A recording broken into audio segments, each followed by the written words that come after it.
Hi everyone, it's me Lois with Aussie Lassie Knit Designs, and you're watching Knit Bits. We're looking at the part of the pattern that is the notions today, and that seems like a pretty straightforward part of the pattern, and it is.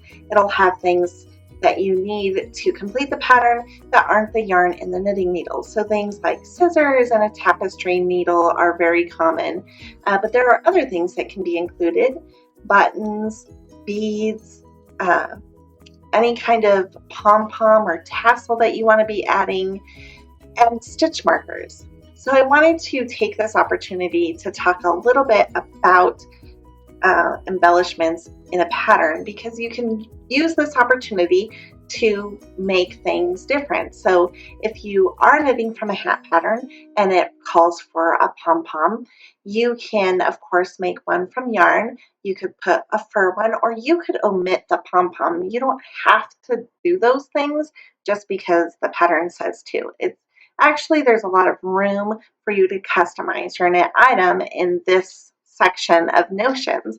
So you can add beads if it doesn't call for beads but you want some.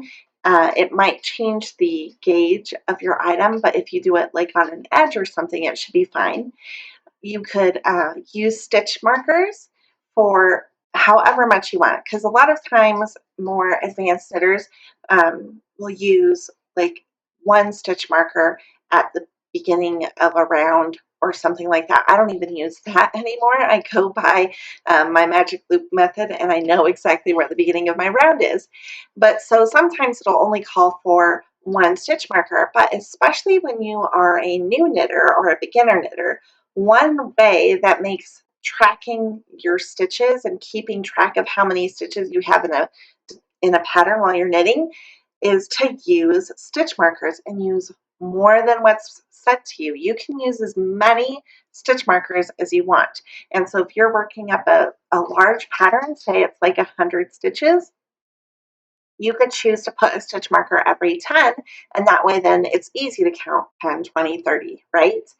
And you could do that with any number that you would like to use, because if you separate your pattern into those smaller increments of counting, then when you finish knitting that 100 stitches, you don't have to try to count all the way up to 100, not have anyone interrupt you, and not lose count at any point. And that is a lot going on. Sometimes when it's that many stitches, I start going cross-eyed, and did I count that stitch already?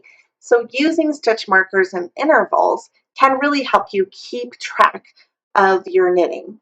So the notions section should include everything that's required to knit the pattern as it looks in the picture, right? So if it has buttons, if it has beads, if it has a pom-pom, etc.